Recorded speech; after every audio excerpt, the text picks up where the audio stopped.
Dober večer, vsem lep pozdrav, dobrodošli na temle govornem večeru oziroma na predstavitvi knjige Simone Semenič, Tri drame, ki je išla pred kratkim pri Beletrini.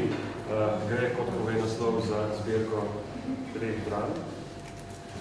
In sicer besedil 1981, 7 kuharic, 4 soldati in 3 Sofije ter mi, evropski mrliči. In zadevo bomo, kot se spodobi, začeli s kratkim odlomkom iz slednjega besedila. Prosim, Damjana, če... Vitomilu in Črtomiru, Simone Semenič, mi, evropski mrliči.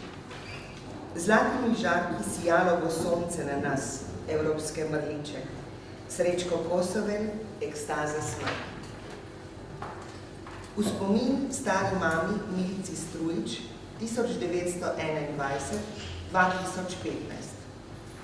Prva replika, zdaj se začne. Zadnja replika, zdaj se začne. In potem je vmes med prvo in zadnjo repliko, ki sta seveda mnogo bolj kompleksni, kot se kažete na prvi pogled. Kompleksni, večplastni, večpomenski, skratka zgovorni, sežeta onkraj. Zagotovo sežeta onkraj prva in zadnja replika. In potem je vmes. Vmes je marsikaj. Na oder stopi starejša gospa, beli lasje, skravžljani, verjetno vodna trajna, urejena, lepo oblečena, v kostimu marelične barve s klobučkom, v roki drži kufrček, ne prevelik, stoji pred vrati in čaka. Starejša gospa je Alojzija Bizjak, ženski lik. Njeni vnuki in pravnuki in prapravnukinja jo kličejo kar Lojska. Alojzija Bizjak stoji pred vrati s kufrčkom v roki in čaka. Konferencier, moški, lahko ga igra tudi ženska, konferencier govori potem, ko je že vstopil tik pred prvo repliko. Je vstopil v soju luči, dima, ob glasbi, videoprojekciji ali morda kaki drugi režijski domislici. Je stopil na rampo, počasi, s težo v vsakem koraku. Z mislijo zadaj, z namenom, čvrsto, odločno in počasi je stopil na rampo, nas je pogledal, nas, konferencier ali mobilizator, moški lik, ki ga lahko igra tudi ženska. Preklet vlak, ne vozi več v Italijo, preklet vlak. Je stal na rampi, nas gledal, suspens, režijska domislica. In potem je šele začel. Prva replika. Premolk, v katerem se začne vmes med prvo in zadnjo repliko. Druga replika je izraz naklonjenosti, drža pozdravila, nekaj vsebinsko zelo nepomembnega pravzaprav, ampak v civilizirani družbi, v komunikaciji med odraslimi ljudmi bistvenega pomena za vzdrževanje nivoja kultiviranosti, formalna reč, nepogrešljiva, v prenosu zahtev in želja izraz naklonjenosti, drža pozdravila. In potem tretja replika. V tretji repliki konferencier, moški lik, ki ga lahko igra tudi ženska, konferencier ali mobilizator preide k bistvu.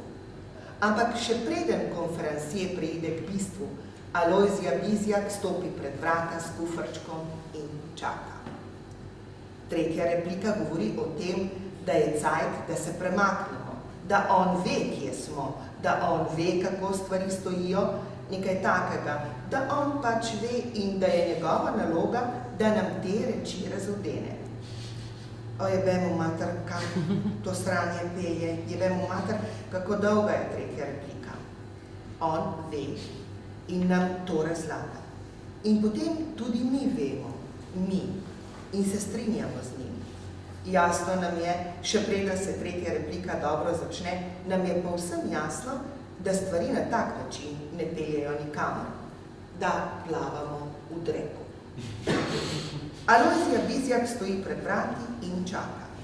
Čeprav morda konferansije ali mobilizator, moški lik, ki ga lahko igra tudi ženska, morda je bolje, da ga igra ženska, materinska figura, mehka, zaobljena, topla, z mirom v glasu, mirom in strastjo.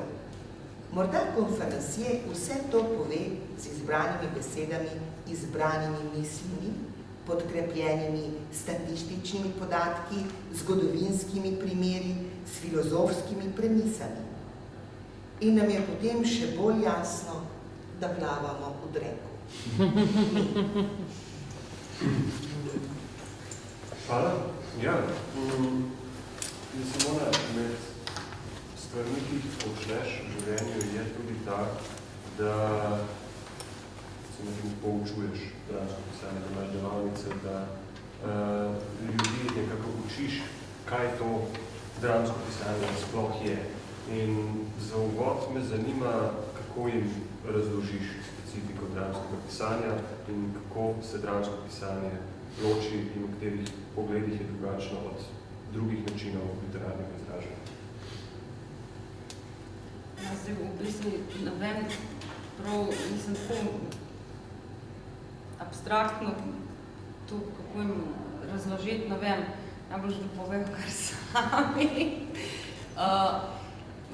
Ponovadi na podlagi primeru, bolj kot tako neka splošna navodila, se mi zdi, vsekakor pač povem to, da je treba ves čas imeti v mislih medijev, v katerem pišeš, se pravi, za katerega pišeš, se pravi, oder.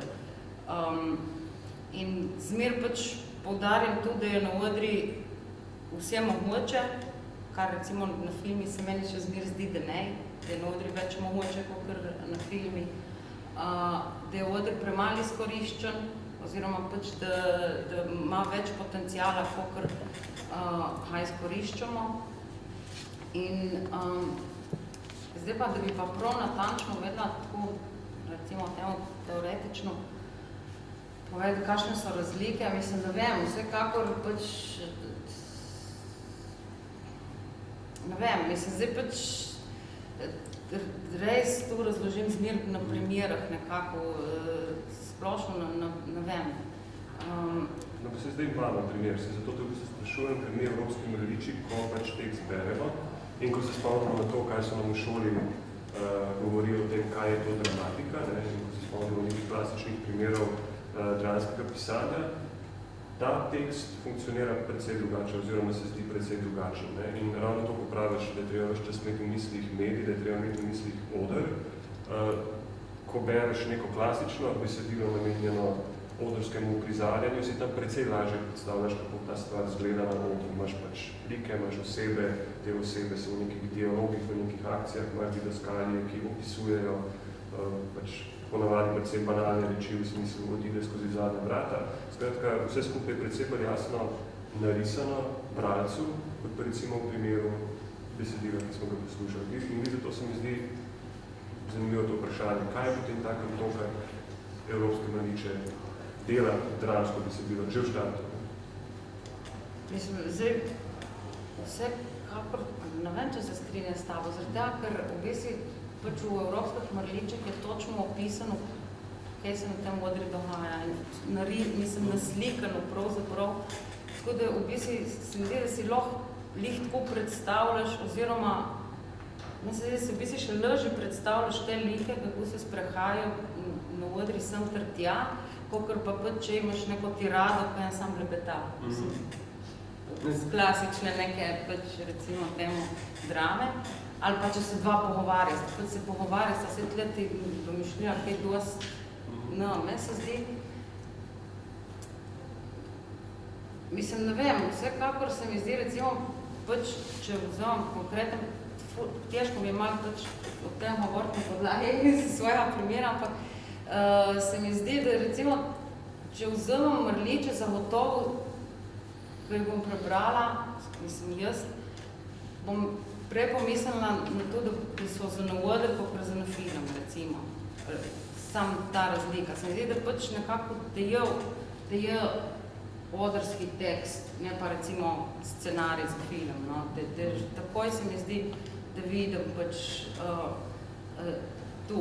Mislim, lih tako, se pravi, ne so ti klasični liki, ki se jim pač zgodi neko dejanje med njimi, nek konflikt, so v njih seveda tudi konflikti in se jim dogajajo konflikti, ampak ne pač na odri tu nije, ampak recimo, če ne bi bilo tu nekaj, kar je lastno dramskemu, ampak se mi zdi pa, da vsekakor je tu tekst za odr, no, čist potem, pač, na nek način korespondira, ali kaj bi jaz rekla, ali kaj bi rekla, ja, v bistvu vstopa v dialog z odrom. No, in tu se mi zdi, da je pač tisto, kar določa z dramsko, oziroma pač odrsko, no, če ja, recimo, gledališko, recimo, pred dramsko. A ni tukaj, mislim, meni se zmeri zdi, da je v tej zavezi odra, oziroma tej nujnosti odra, ki pač obstaja, ko govorimo o dramskem besedilu, prisoten en košček neke traumatičnosti, vsaj isto podoživlja. Mislim, zanima me, kako ti na to gledaš kot avtorica, ker je seveda nisem, ampak zdi se mi, da v tem smislu gledališko besedilo je, pa to se bo kdo slišalo, pa niti približno nikak domišljeno, na neki ravni pač pol izdelek. Je stvar, ki je sama po sebi celota, ki funkcionira, ki je zaključena, ampak seveda zato, da bi dejansko zaživela, potrebuje uprizoritev. A je, kako ti gledaš na svoje tekste, pa zdaj, ko se branil knjige, prav tukaj se mi zdi, da je pri vsaki objavi dramskega besedila je na delu nek paradoks. Objavljeno je nekaj, kar v resnici mora biti uprizorjeno. Mislim, zdaj se spet ne strinjam s absolutno mislim, da dramski tekst ne bo izdelek in da ne rabi odra za to, da lahko zaživi. Ampak mora pa komunicirati.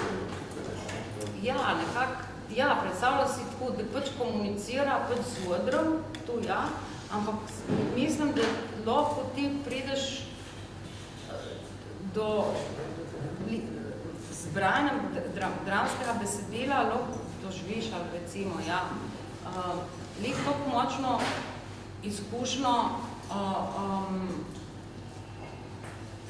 pač neko estetsko, umetniško zbrajanjem dramskega besedila, kakor sem gledal predstave. Lahko recimo isto dramsko besedilo prebereš in mislim, doživiš recimo več, kakor če gledaš predstavo po istem besedili, ali pa tudi obratno. Pač gledaš predstavo in se ti zdi super neka umetnost, ki te napolni in inspirira in vse to, ali pa pač lahko bolj te inspirira sam tekst. Tako da ne, jaz, ko pišem, zmer nekako, se verjetno zaradi tega tudi pol lažje mi je, če pač mi dosti črtajo besedila ali pa čisto tako skastrirajo, kako rada rečem ali pa tako, ampak načeloma, jaz, ko pišem, je to zame dohodek. Tu je, ko je tekst se piše in ko je tekst napisan, tu je pač končan izdelek.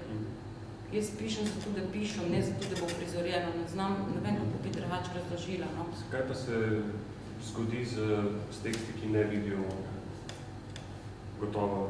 To je pač tako, ampak vse to se zgodi tudi s tekstmi, ki vidijo odr in so slabe predstave. Tako je v bistvu nasilo, hočem poturiti, da bi kakšen denar kupila za to. Ampak, neč mi švok uspeva.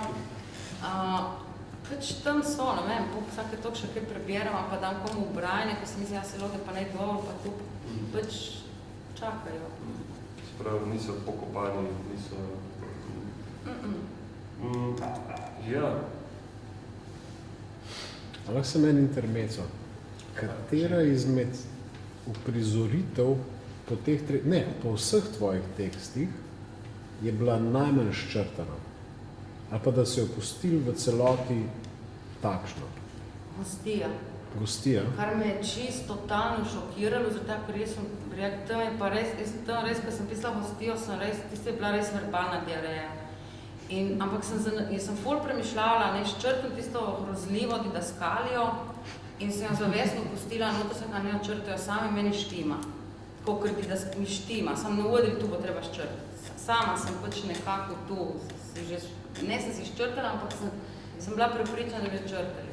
In pa šla na predstavo in v bistvu me čisto šok sem doživela, ker je Branko pač tisto diarejo govori in štima. In meni je štimalo, no. Kaj pa 5 fantkov so bile ful razlike, ker 5 fantkov se je največ uprizarjalo, ne, po... 5 fantkov skoraj ne se jih ful črta. Kvečemo dodajali so pa fantkov, tudi črtali, kakšne stvari so tudi metali ven. Samo ravno za 5 fantkov si razlagala, da ruska uprizoritev... dobro, so tudi izjeme. Ne sem se jo povedala. Dobro, sem pač v Rusiji je res cenzura tako, kar precejšna in pač tam sem, v Rusiji so rekli pač, da oni da vojno bojo vrli ven, ker to mi na Balkani poznamo, oni tu, ne za njih. Pač tu nasilje v družine, da tudi ne za njihov vod. Da pač kletvice, oni itak pač nakovnejo na odri. Pri fantkah so te kletvice, te otroci se učijo preklinati. In ne gre za to, da preklinajo na odri, gre za to, da se učijo preklinati. Je tu vsebina prizora. In v bistvu so vsi vrli ven, tako da ne vem, kaj je ostalo. In potem sem sam pač prosila, naj napišejo, da je bil po motivih. In sem imela pa hudo dilemo v bistvu. Tle zaradi tega, ker načelno sem proti temu, pač, da je avtor posegel v prizoritev ali pa pač tu te neke stvari. Sam ker sem videla, da so v bistvu tekst do te mere šli proti njemu, da so šli pač proti vsebini teksta nekako in da so v bistvu ga zlorabili za neko svojo čist neodvisno stvar. Po mojem, jaz sem imela občutek, zdaj to je tako malo, bom rekla, tako malo terciarno, ampak jaz sem imela občutek, da v bistvu o čem hočejo v resnici spregovoriti je ta gej tematika, ker tu imajo pač tudi ful težave in po mojem so zato ta tekst tam uporabili in drugih preprosto ne zanimalo. Tako da pač mislim, da je bilo tu nekje. Tudi pok sem malo videla te klipe v prizoritve, tu se mi zdi, da je bilo tu tisto, kar jih je drajalo. Ti kot avtorica se ne splošno, kakor vem, ko se uprizarjajo tvoje teksti, prideš na prvo vajo, čisto zaradi pontona, če ne zaradi drugega, še to ne. Na prvo. A me tudi povabajo, Če me povabajo, pa pridem, zaradi pontona pa tudi tako. Ampak to je to, kar se procesa tiče, se pravi, potem pa prideš na premiero in vmes prepustiš režiserju in celi ekipi, da pač počnejo s tvojim besedilom, mislim, kar želijo, ne? Kako pa je sicer z dramatiki in dramatičarkami? So vsi podobno nekako, ne bom rekel svobodomiselni, ampak svobodomiselni v odnosu do predstave kot celote in na podoben način ne ljubosumni kot ti. Kaj misliš?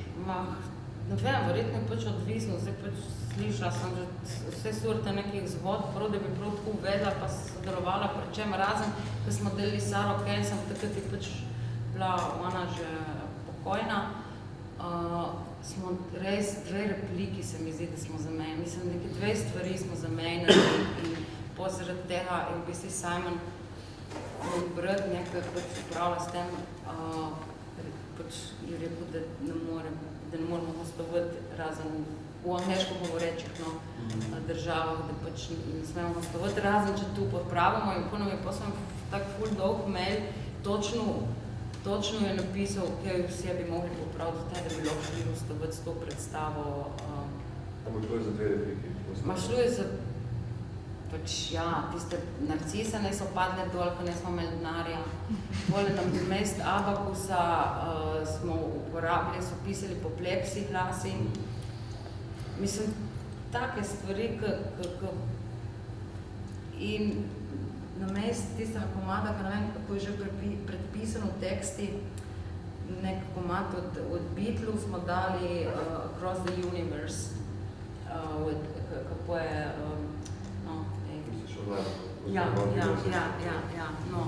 in tu je bilo, tu je pa čistiralo, ker namreč on je imel ta spomin, da je pred Sara je bila takrat, ki je pisala tak les v New Yorki, in sem klicala pač v Anglijo, sred noči, da kjer komad ne tukaj uporabi. In potem je on povedal pač ta komad, ki ne vem, kjer je, in potem ona tukaj uporabila in zdaj smo mi tu zamejnali in to je bil največji problem v bistvu. Se pravi, zelo različno, ampak sam seveda, to je zdaj angleško govoreči prostor, oziroma pač imajo čist drugačen nek odnos do dramatike. Kaj še smisel drugačen? Bolj uprizarjajo po črki, mislim, dramatika je recimo v tem prostoru dosti bolj cenjena, recimo, ena posega. Tako, dosti bolj pomembna, kot recimo pri nas, no. Drugače je, mogu samo ja gledati, drugače je malo, drugače je hierarhija v teatrskom sistemu i anglosaksonsko pozorište teksta. I dramski pisac je glavna ličnost, zapravo pozorišna i oko toga se sve vrti. Dakle, uopšte nisu negde rediteljske, režiserske interpretacije toliko dozvoljene, niti prisutne, nego pre svega postavljanje teksta. Pri nas pa imamo pač gledališče režiserja. Ok, vrno bi se za trenutek še k tekstu, se potem pa bi mogoče bil spečet za še drugi odlomek. In sicer košček iz prebranega besedila z mislijo zadaj z namenom. Postavitev nekaterega lika že, ki se na tak način konferencije se postavi z mislijo zadaj z namenom. Ta sintagma se mi takoj nekako izkočila iz teksta in skupaj z njo tudi vprašanje, na katerega se delno si že odgovorila, mogoče vsem bi ga zastavila. Kje se pač v tvojem doživljanju gledališke umetnosti oziroma gledališkega sveta formira misel, da se formira že samim tekstom, se formira z režijo, se formira z igro, seveda jasno, s kombinacijo vsega tvojega, popak in še malce česa drugega, ampak vse gre, kje se vzpostavlja ta namen, o katerem govori konferencije. A je že vzpostavljen s tem, ko ga ti zapišeš? Ja. Mislim, da s tem, ko jaz zapišem, pač je vzpostavljen nek namen, ko ga jaz želim vzpostaviti in če dobro zapišem, pač je tudi ta namen. V bistvu z režijo se lahko zgodi ta isti namen ali pa povsem neki drugi, se pravi po interpretaciji oziroma viziji režiserja in spet lahko isti, lahko pa čist nek drug namen, ko je lih tako legitimen, kakor tako je zapisan. In po recimo, če še si rekel igralc. In dobro, zdaj pač igralski, recimo, si predstavljam, nekje mora biti, oziroma je nekje bolj v službi režijskega, ampak še zmeri je tudi spet nek avtonomen, suveren igralski namen. Se mi zdi, da so tle različne stvari. In zdaj če se zgodi nek, recimo temu srečen splet, da pač vse troje zaigra skupaj, je to potem super lahko. Mislim, ne pa je lahko bolj posem spet neka nova misel, no, pač misli se. Se pravi, je lahko spet nek nov, ki se pač dialogom med vsemi tremi zgodi in pač v predstavi spet neki drugega. In seveda poje pa spet nova misel, ko se zgodi v percepciji vsaka posamičnega gledalca. Ne publike, kakor neke, kako se reče, enticete, ampak pač kolektiva, hvala, ampak pač vsakmu posameznemu gledalcu je lahko spet neka nova misel se zgodi na podlagi vseh, rečemo, teh treh zdaj komponentov oziroma večjih, kakor jih jo predstavi. Pač to se mi zdi pomembno vprašanje, ravno zaradi tega, ker vprašanje intence je eno ključnih vprašanj umetniškega ustvarjanja na splošno. In da pač v gledališču je pa ta intenca na nek način, pa ne bom rekel razdrobljena, ampak še kompleksnejša in odvisnejša to več faktorjev, kot mogoče ne vem v literaturi. Ostrovno pomembne besede. Damjana, ali se spet malo poslušati? Partizanka Milica je sramežljiv, negotov in malce neosredotočen dramski lik. In lep. Ja, seveda, partizanka Milica je lep dramski lik. Na kurac mi gre vse to, na kurac mi grejo ti vici, žripi, fuki, za jutri se ne cuki. Nekako tako bi začela partizanka Milica, če bi prišla do besede. Vendar partizanka Milica ne more priti do besede. Ne samo zaradi tega, ker se konferencije ne pusti motiti. Drka in ne neha drkati in ne bo nehal drkati. Ne samo zaradi tega. Partizanka Milica, ta prelepa partizanka Milica, ki jo ta hip občudujemo pred sabo, je namreč samo privid. Je spomin partizanke Milice, take, kot je bila pred mnogo leti. Včasih, ko so se pravljice začenjale za 9 gorami in 9 vodami, takrat partizanka Milica, rdečeličen, zadihan in sramežljiv dramski lik, je še od takrat.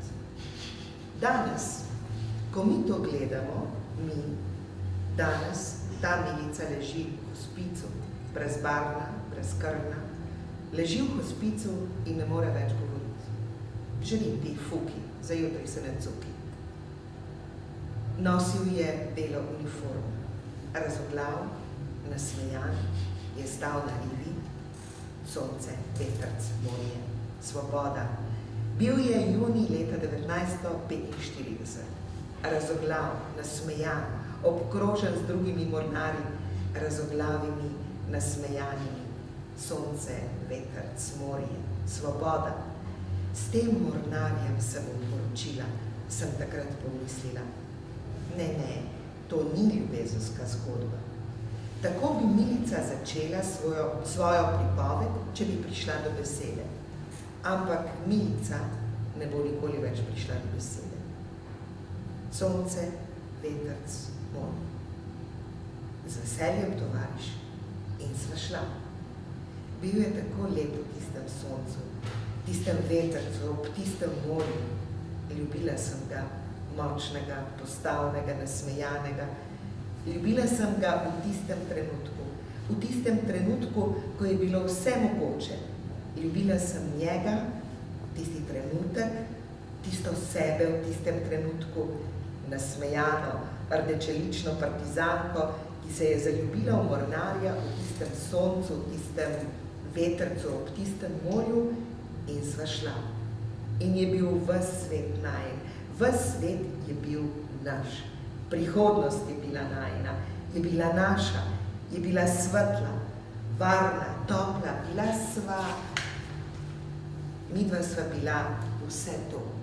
Sonce, vetrc, morje, prihodnost. Vsi mi takrat, junija 1945. Za 9 gorami in 9 vodami. Zanosila sem. Torpedo, kako pak. On je odšel. Kaj že kurc, kaj že...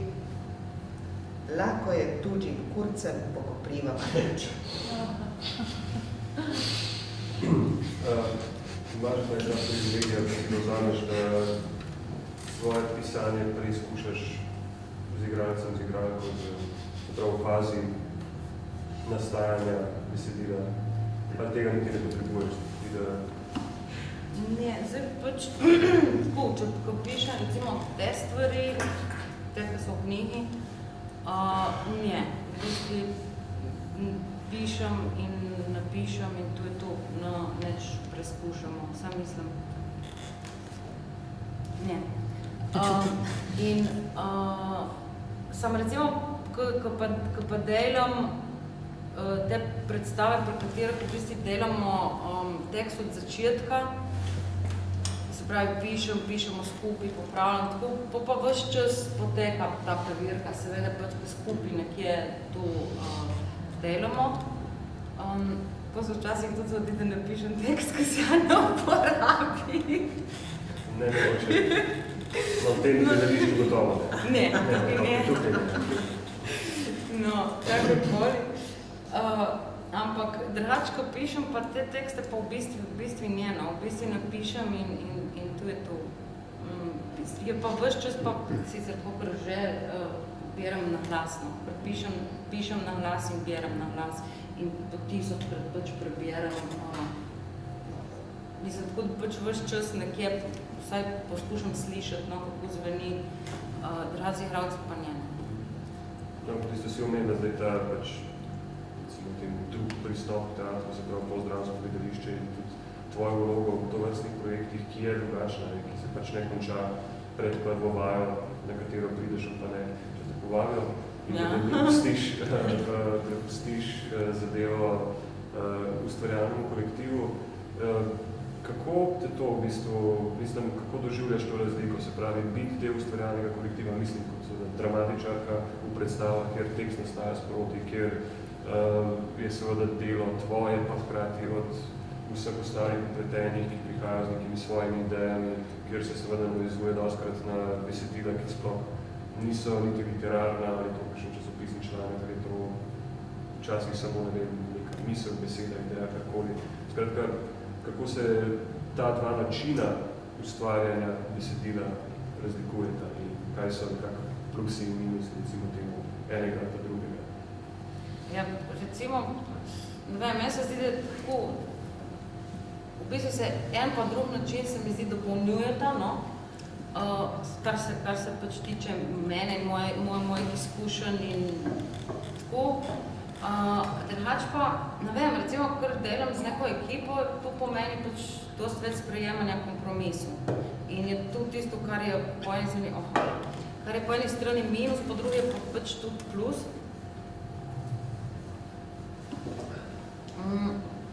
Ker pišem sama, pač se sama odločam in naredim vse točno tako, kar jaz hočem največkrat, kar je super. Ampak po drugi strani nemam pa dialoškega partnerja, nemam nobenega preverjanja, mislim, pač vseeno ponesem to gotovo v material, dlje traja, bolj se, mislim, zdaj tako manj je bedna ta beseda, ampak na nek način bolj se matram. Dlje časa, bolj je ta proces, mislim, ne da se matram, uživam pisati, mislim, to bi bila zdaj počeno tako, ne sem nobena žrtva, ker pišem, ampak več časa rabim, da to premlejam, da to pač razmišljam, pa neham, pa 3 mesece neč, pa tam se smilam sama sebi in tako. Medtem, ko pa pač, če delam z ekipo, je ta proces hitrejši, nekako bolj učinkovit v tem produkcijskem smislu, oziroma sodobnem smislu. Tako da, spravi, tukaj so te razlike, mislim, hkrati pa pač, ne vem, se mi zdi, da če delam bolj z ekipo, da mogoče, zdaj to sicer ne vem, to mogli povedati moji kolegi, ampak se mi zdi, da ker delam bolj z ekipo, da pač naravim po na vsak način svojega egota toliko sfurati, zato ker itak povem, bom enkrat napisala tudi svoj tekst in se bom tam, evo do neba, tako da se mi zdi, da je dosti fajn. Poleg tega, lik zaradi tega, ker v bistvu delam tudi predstave, pač v gledališči, se mi zdi, da na nek način realiziram, recimo temu, svojo potrebo po pač tem nekem živem ustvarjanju gledališkem po odri. In potem takem tudi zaradi tega nemam težav, če dam tekst od sebe, pač ne naredijo, kar hoče, to ne je moja stvar. Poleg tega tudi pač jaz masakriram tuje tekste, pa ne vem, kako si lahko pridržala pravico tej pač drugih mojih pa ne, no. Tako da se mi zdi, da se na nek način ta dva načina dela na več ravneh pravzaprav hranita oziroma dopolnjujeta in tako, no.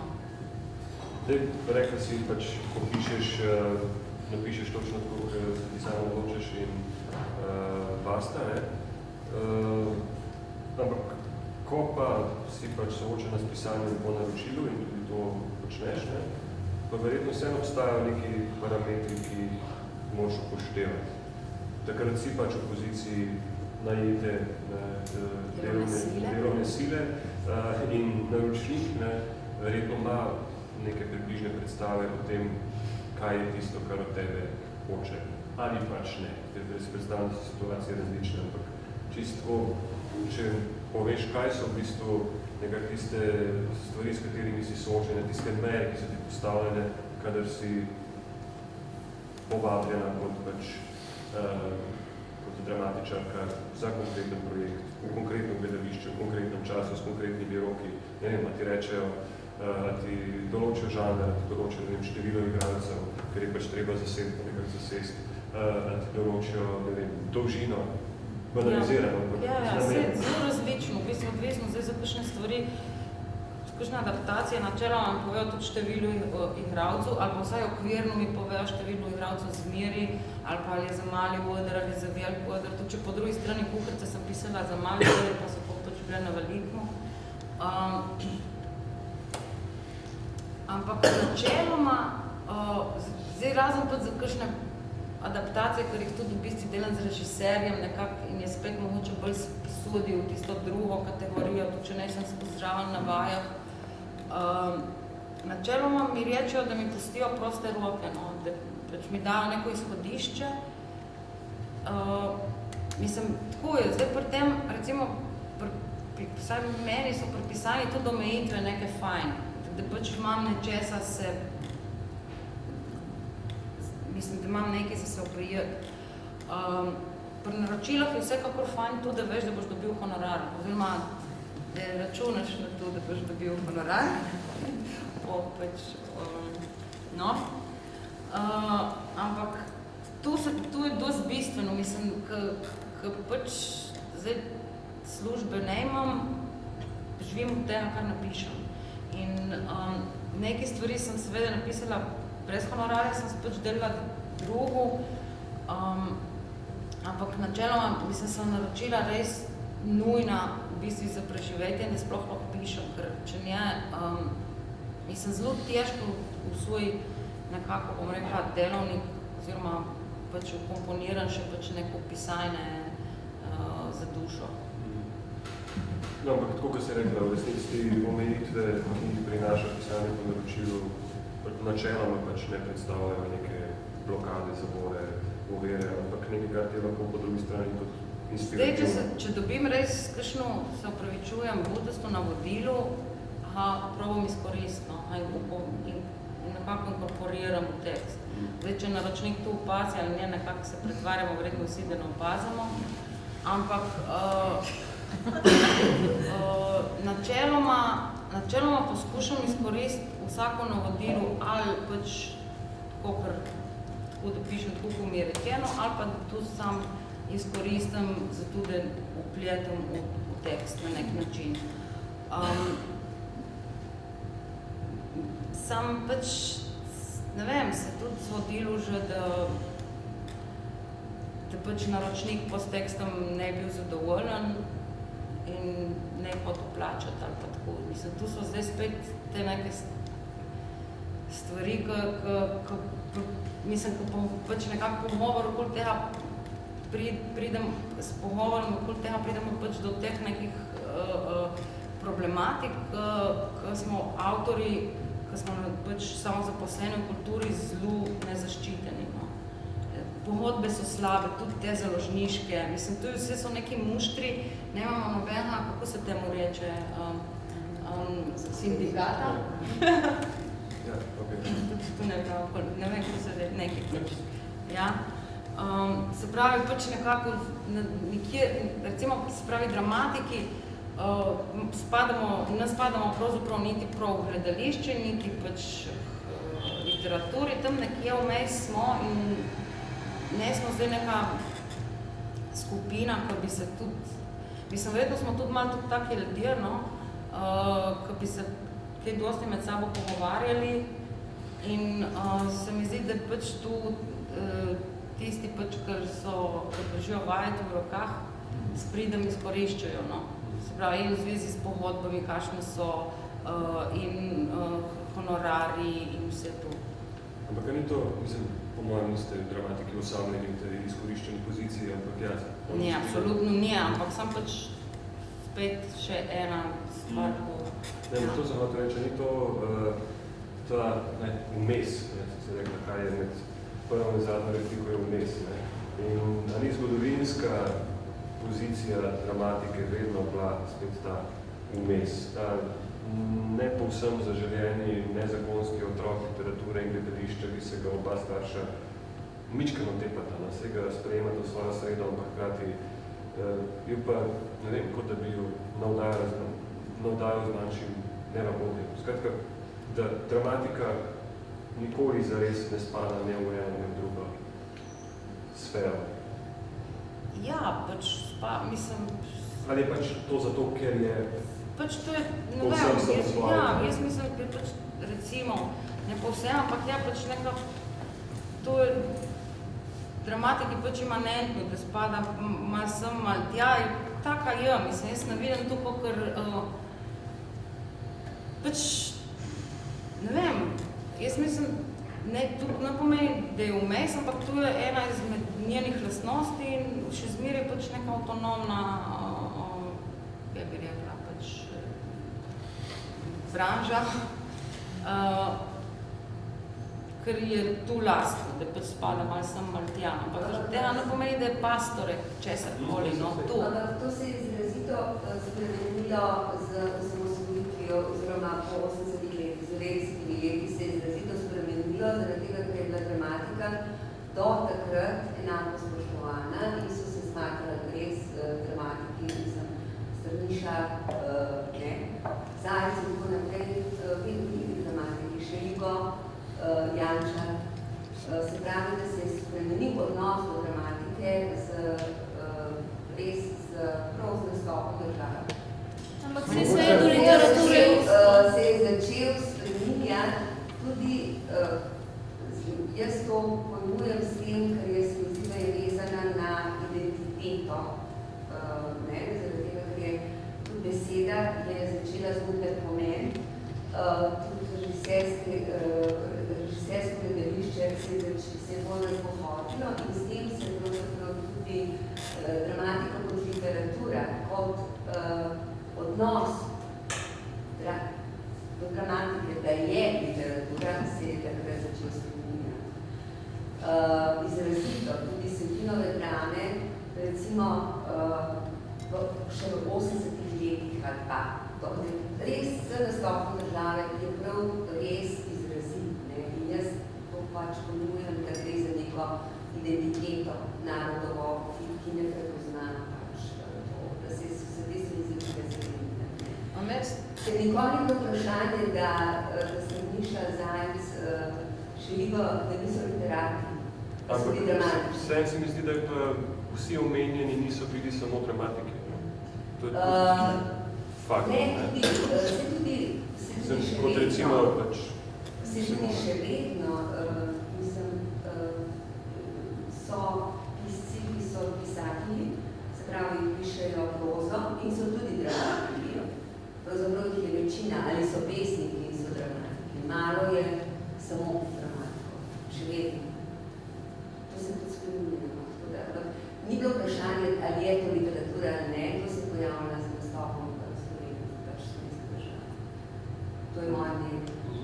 No, ampak apropo tega se verjetna stvar, jaz zdaj teh podatkov nimam, čeprav smo se relativno pred kratkim na to temo pogovarjali v Panoptikumu, to je bila tudi Simona Gostja, namreč podatki o objavah, se pravi o objavah dramskih besedil, čist skozi čas. In verjetno bi bil to tudi en lep pokazatelj tega, v kolikšni meri je dramatika prisotna, seveda, če jo primerjamo z poezijo in s prozo, še vedno neprimerno manj dramskih objav. Mislim, da tam, kako smo že gledali, recimo za zadnja leta, če je objavljenih 150 romanov, je objavljenih tam 10 do 15 dram. To je zdaj super, da je takoj poč vas v knjigah. Torka je vas v knjigah. Tudi stvari, ki niso te drame, so vse v knjigah. Se pravi, to se je izrazito spremenilo. To je popolnoma drugače, kot je bilo. To je res treba pač pogledati nazaj. Nismo zdaj stari 25 let, ampak smo stari tudi kot dramatiki nismo stari 25 let. Ker smo pač tudi nasledniki nečesa. Tako da jaz ne jemljem to zdaj, da je samo ta čas, ki je se mi pa vendarle zdi v tem kontekstu, namreč kot rečeno, aprila v Panoptikumu smo se pogovarjali o zelo podobnih vprašanjih. Zdaj je juni in od aprila si nam Simona vsem prinesla kot darilo izvod Me slišiš. Danes smo tukaj pri predstavitvi v bistvu druge knjige tvoje, dramskih besedil, ki je šla v pol leta. Mislim, da je to zdaj znanilec lepših časov ali čisto na ključje. V bistvu na ključje.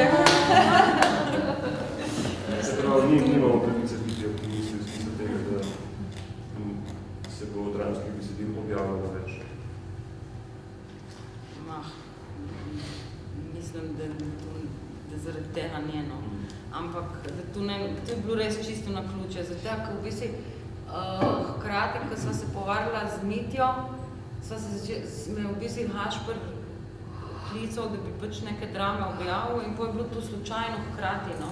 Sam pač, ker pač Hašper ima neodvisno založbo in ti je bilo vprašanje, ali bo sploh denarka, pa na konci sploh ne je bilo, ta knjiga je bila narejena, mislim, čisto tako, brez kakršnekoli podpore, brez honorarja, mislim, tako.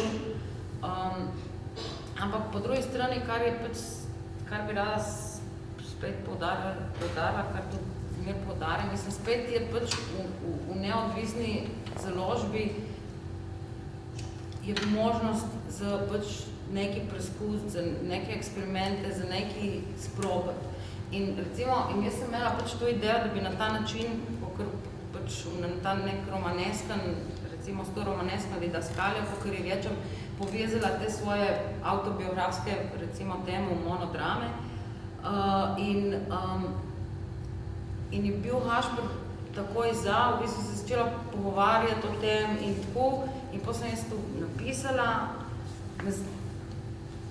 Mestoma je bil tudi skeptičen, posebej zaradi te druge osebe, pač ko nagovarjam bralca v druge osebi, če bo to funkcioniralo, ne bo, pa dajmo probati, mislim nekako, vse je bilo tako neobremenjeno pravzaprav s temi nekimi pač produkcijskimi stvarmi, deadline-i, vsem tem. In recimo, tu vidim, kako res en strašen problem tega prostora, ker se v bistvu tako, kakor recimo se neodvisna gledališka scena v bistvu se oddavi oziroma je že zadavljena, ker jo sploh več ne. Tako je pač z majhnimi založbami, vse crkuje, ampak to pač pomeni, da se davi neko ustvarjalnost, da davi eksperiment, da se davi, ne vem, kaj bi rekla, raziskovajne, vse to, pač vseh teh medijev, možnosti. Mislim, življenje, no, skratka. Ne vem, se mi zdi, da sem imela res srečo, no. Ne so boljših časov, ne so to znanilci boljših časov, ampak... Moje vprašanje je bilo čisto retorično. Ja. A si še preberemo tretji? Še en dramski lik stopi na oder in zakriči nekaj v tem stilu proti konferencierju. Ma kakšna štala? Doda še en dramski lik. Ma kakšna štala ali kaj podobnega? Čeprav štala je čisto fino na tem mestu, ker se lahko nanaša na to, da konferencier še zdaj ni končal, kar je očitno, preočitno še ni končal. Je kot roža v vazi napram gozdu. Lahko se pa nanaša tudi na dogajanje na odru. Že na primer Bala Sena ima en tak, bi se reklo, priokus štale. Štala. Nižje pogovorno hlebu. Živina v štali se oglaša. Hlapec je spal na slami v štali. Štala je v prenesenem pomenu neurejen, zanemarjen in umazan prostor. Primer, kakšno štalo pa imaš tukaj? V širšem pomenu se izraz rabi kot opis neurejenega, zmedenega položaja ali dogajanja. Primer, takrat se je začela prava štala. Pomembno je uvesti moč je v vaših rokah. Moč je v naših rokah. V rokah nas. Prihodnost si krojite sami. Prihodnost si krojimo sami. Mi. Odločate sami. Odločamo sami. Mi. Mrlič. Mrtev človek, zlasti do pogreba. Dač položiti mrliča na mrtvaški oder v krsto. Pokopati mrliča, prepeljati mrliča na pokopališče. Bled kot mrlič. Bilo je tiho, kot bi imeli mrliča v hiši. Pedeti pri mrliču. Odnesti mrliče in ranjene. Mrtve ljudi, mrtve. Živel je še, vendar je bil mrlič. Politični mrlič. Človek, ki mu je povsem onemogočeno politično delovanje. Bolnik je bil živ mrlič. Zelo bled, shujšan. On je živ mrlič. Smrtno bolan. Ko je končno prispela na tisti griček, krasen, soncem obsijan, je sonce zašlo. Mrlič. Mrtev človek, zlasti do pogreba. Človekovo življenje je nedotakljivo, zlasti do pogreba.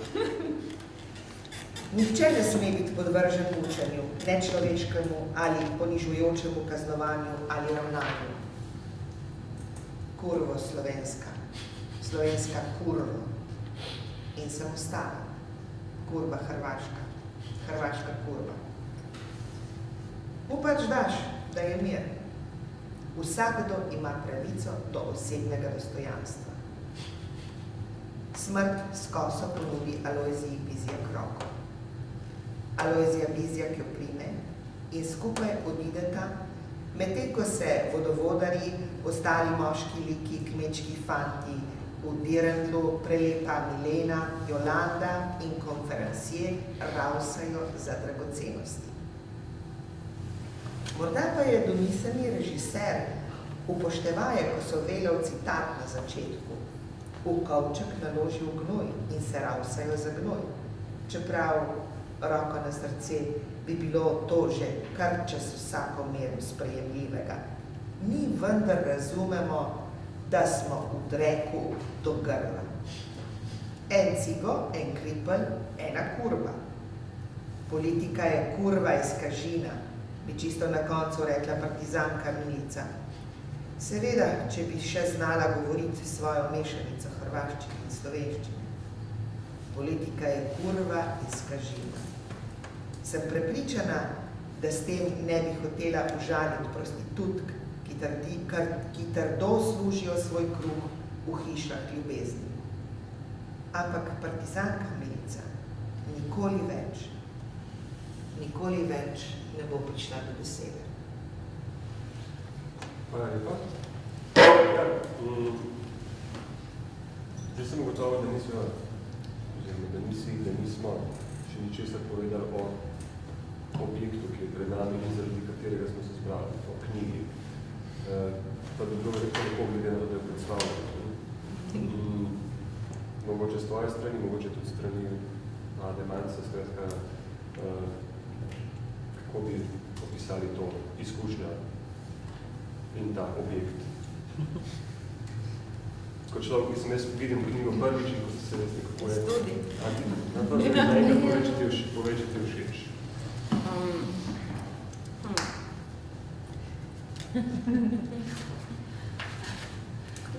V bistvu sem vedela, da se v stilu vlegla. Ja. Tako da definitivno so mi barve všeč. Ne vem. Mislim, meni se zdi super, da so objavljene te tri drame. In tako, v bistvu z Mitjo sva se pogovarjala, katere bi in pač ne, pa ene so že bile in tako. In po nekako so se odločila, da zato, ker, okej, ta 7 kuharic je res dolgocajtna do neba, tako da tu po mojem... No, dobro. Ampak recimo se mi zdi 1981, da se da brati, no, tudi, koliko je pač ta pregovorno, da se dramatiko težko bere in da pač zato se tudi natiskuje, recimo. Meni se zdi, da 1981, da se da brati, no, da se da brati kakšen roman, no, sam to mogoče tudi ne čist res, kaj smo morali to objektivno soditi. In recimo, in mi evropski mrliči tudi se mi zdi en tak tekst, ki se na tudi da brati in pač... In poslušati. Ja. Tako da se mi zdi, da so fajn, da je v bistvu te tri teksti, kakor smo se po z Mitjem odločili, se mi zdi, da zna biti, no, da se bi jih podalo tudi brati, ne samo prodajati. No, Prodajajo pa se tudi tam. V končni fazi stališče založnika je bolj pomenilo, da se prodajajo, ko se bere. Ker tam so na voljo, če slučajno niste opazili, povsem sveži, iz tiskarne. Sicer pa, ja, jaz, če je še kakšno vprašanje ali pa kakšen